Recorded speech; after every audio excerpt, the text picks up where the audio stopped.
Pemirsa, pemerintah Kabupaten Hulu Sungai Tengah berkomitmen untuk menjadikan pembangunan kebudayaan sebagai prioritas di daerah, salah satu sumber kekayaan budaya di Kalimantan Selatan. Ini bisa terlihat wayah penampilan Sanggar Ading Bastari Barikin yang menampilkan kesenian gamelan Banjar di sela Festival Gamelan Banjar di Gedung Balai Rusari Taman Budaya Kalimantan Selatan.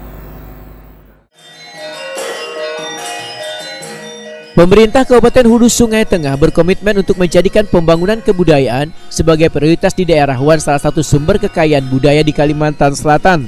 Ini bisa terlihat wayah penampilan Sanggar Ading Bastari Barikin yang menampilkan kesenian gamelan Banjar di sela Festival Gamelan Banjar di Gedung Balai Rusari Taman Budaya Kalimantan Selatan di Janasan Basri, Banjarmasin Utara malam Selasa 25 Juli 2022. Penampilan menjadi sangat istimewa karena rata-rata dibawakan oleh kekanakan.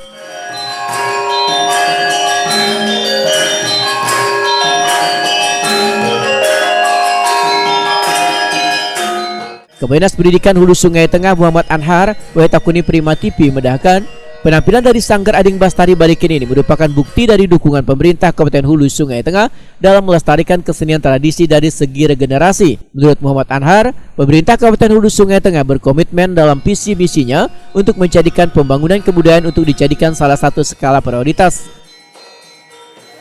Alhamdulillah kami sangat apresiasi terhadap kegiatan ini dari Taman Budaya Provinsi Kalimantan Selatan yang secara khusus ya meminta kami menampilkan, tadi ada bintang tamu dari Ading Bastari, Sanggar Ading Bastari dan Bima Cili, dan kita dapat melihat tadi Ading Bastari adalah anak-anak semua. Nah, ini salah satu komitmen kami pemerintah Kabupaten Hulu Sungai Tengah dalam meregenerasi kedepannya dalam pelestarian budaya terutama gamelan Banjar.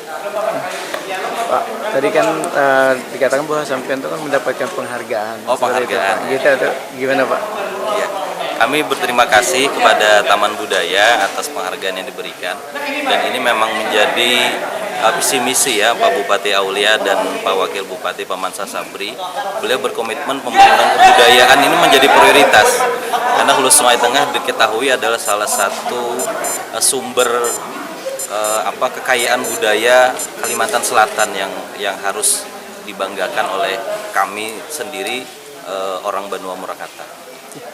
Pak, satu lagi Pak, kalau sampai sekarang Pak, kalau Taman Budaya ini penghargaannya untuk seniman-seniman di daerah itu seperti apa Pak? Ini menjadi hal yang kami apresiasi dan menjadi pemicu kami juga nantinya.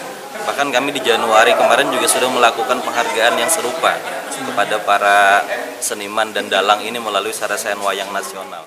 Sementara itu, pemerintah Kabupaten Hulu Sungai Tengah memberikan apresiasinya pula pada pegiat seni di daerahnya dengan menyerahkan piagam penghargaan dalam perhelatan Sarasehan Wayang Nasional.